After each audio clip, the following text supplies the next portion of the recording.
கிறிஸ்து இயேசுவில் அன்பிற்கினிய சகோதர சகோதரிகளே, பேய்களை ஓட்டுவது என்பது தொடக்கத்திலிருந்தே இருக்கக்கூடிய ஒன்று.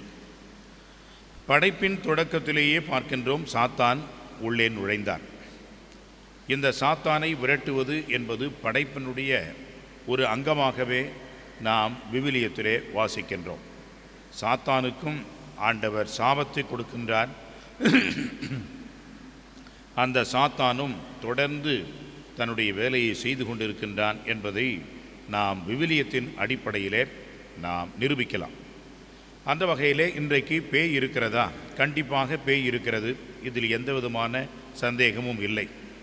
எங்கே இருக்கிறது என்பதுதான் மிக முக்கியமான ஒரு கேள்வி. அது இங்கேயே இருக்கிறது.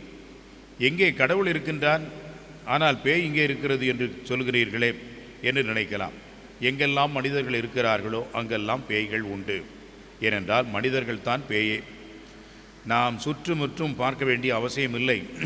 நாமே பிறருக்கு பேயாக இருக்கின்றோம், அல்லது நமக்கு அருகில் இருக்கின்றவர்களே நமக்கு பேயாக இருக்கின்றார்கள். நமக்கு துரோகம் செய்கின்ற பொழுதும், நம்மை சோதிக்கின்ற பொழுதும், நமக்கு பலவிதமான பாதகங்களையும் சண்டை சச்சரவுகளையும் உருவாக்கி நமக்கு நிம்மதி இழக்கின்ற நிலை உருவாக்குகின்றவர்களும், தலைவலி கொடுக்கின்றவர்களும், நம்மை குடைச்சல் கொடுக்கின்றவர்களும் அவர்கள்தான் பேயினுடைய மறு உருவம், வேறு யாரும் இல்லை. எனவே தான் அப்பொழுதெல்லாம் சொல்வார்கள், உலகம் பசாசு சரீரம் என்று சொல்வார்கள். உலகம் எங்கே இருக்கிறது? உலகம் என்னுள்ளே இருக்கிறது. கண்களை மூடிக்கொண்டு நான் இன்றைக்கு இப்பொழுது ஈரானிலே இருக்கின்றேன் என்று நினைத்து கொண்டால் எப்படியெல்லாம் அங்கே போர் நடக்கிறது என்பதை என்னுடைய கண் மறைந்த வகையிலேயும் கூட என்னால் நினைத்து பார்க்க முடியும். அந்த உலகத்தை என்னால் கொண்டு வர முடியும். இந்த உலகம் என்பது வெளியில் அல்ல, நம்முடைய உள்ளம்தான் அந்த உலகமாக இருக்கிறது. அந்த உள்ளத்தில் எருகின்ற எண்ணம்தான் நமக்கு மிகப்பெரிய ஒரு சோதனையாக இருக்கிறது. எனவே உலகம் என்பது எங்கே? நம்மிடையே இருக்கிறது, நம் உள்ள இருக்கிறது. பசாசு என்பது நல்ல எண்ணம் என்னிடம் இருக்கின்ற பொழுது நான் இறைவனுடைய பிள்ளையாக இருக்கின்றேன். ஆனால் தீய எண்ணம் வருகின்ற பொழுது நான் பாம்பினுடைய பிள்ளைகளாக இருக்கின்றேன் என்பதிலே சந்தேகம் இல்லை. சரீரம் என்று சொல்கின்றோம். சரீரம் என்று சொன்னால் உடல், சதை.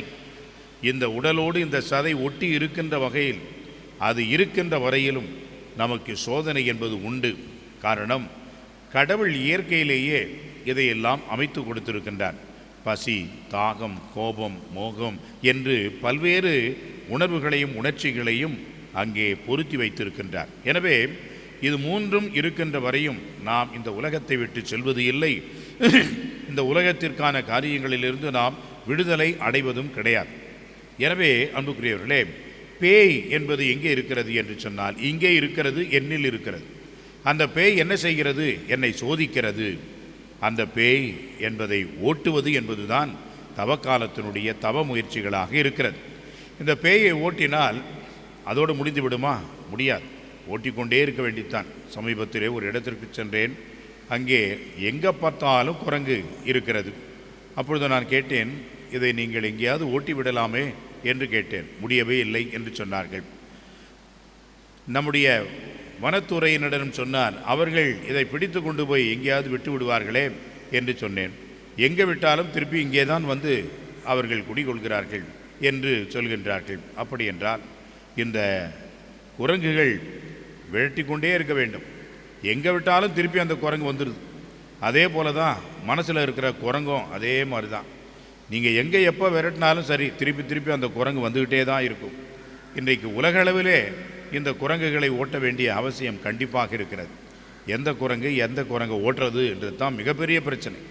எனவே இந்த பேய் என்பதை ஓட்டுகின்ற அந்த ஒரு நிகழ்வு ஆண்டவர் இந்த உலகத்திற்கு கொண்டு வந்த மீட்பின் ஒரு அடையாளம். அந்த மீட்பின் அடையாளம் தான் அன்புக்குரியவர்களே ஆண்டவர் இன்றைக்கு செய்கிறார். ஆனால் அதிலே கூட குற்றம் சொல்வதும் குறை சொல்வதையும் நாம் அங்கே பார்க்கின்றோம். எனவே யாரை ஓட்ட வேண்டும் அங்கே என்று சொன்னால் பரிசேயர்களை ஓட்ட வேண்டும். அவர்கள்தான் பேய்கள், அவர்கள்தான் அந்த சாத்தான்கள், அந்த சமூகத்தை கெடுத்து குட்டிச்சவராக்குகின்ற அந்த பேய்கள். ஒவ்வொரு சமூகத்திலும் உண்டு, குடும்பத்திலேயும் உண்டு, ஒவ்வொரு பங்கிலேயும் உண்டு, ஒவ்வொரு மறைமாவட்டத்திலேயும் உண்டு. அந்த பேய் என்பதுதான் எல்லாருக்கும் தொல்லை கொடுத்து கொண்டும் எல்லாருக்கும் அது இமிசை கொடுத்து கொண்டும் இருக்கிறது. அன்புக்குரியவர்களே, அந்த பேயை ஓட்ட வேண்டும். வெளிப்புறம் இருக்கின்ற அந்த பேய் என்று ஆண்டவர் இங்கே சொல்லவில்லை. மாறாக ஒவ்வொருவருடைய உள்ளத்திலும், அந்த பரிசேயருடைய உள்ளத்தில் இருக்கக்கூடிய எதையும் ஏற்றுக்கொள்ளாத ஒரு கடினமான மூடிய உள்ளத்தை முதலிலே திறக்க வேண்டும். அந்த பேயை ஓட்ட வேண்டும். அப்படி என்றால் அப்பொழுதுதான் அவர்கள் உண்மையை பார்க்க முடியும், ஏற்றுக்கொள்ள முடியும். இயேசுவை அவர்கள் கண்டடைந்து மீட்பை பெற்றுக்கொள்ள முடியும் என்பதை ஆண்டவர் நமக்கு உணர்த்துகின்றார். எனவே இன்றைக்கு நாம் சோதித்து பார்க்க வேண்டும். என்னுள் இருக்கின்ற தீய சக்தியை, என்னுள் இருக்கக்கூடிய அந்த பேயை, சாத்தானை நான் விரட்ட என்ன செய்ய முடியும்? அதுதான் பாவம். அந்த பாவத்திலிருந்து, பாவத்தின் கட்டுகளிலிருந்து நாம் விடுதலை அடையாத வரைக்கும் நமக்கு மீட்பு இல்லை, நமக்கு வாழ்வு இல்லை என்பதை உணர்ந்தவர்களாக ஆண்டவரிடம் வேண்டுவோம். என்னுள் இருக்கின்ற தீயவற்றையும் சாத்தானையும் அகற்ற எனக்கு ஞானத்தையும் வெளிச்சத்தையும் அருளையும் தருவீராக. ஆமென்.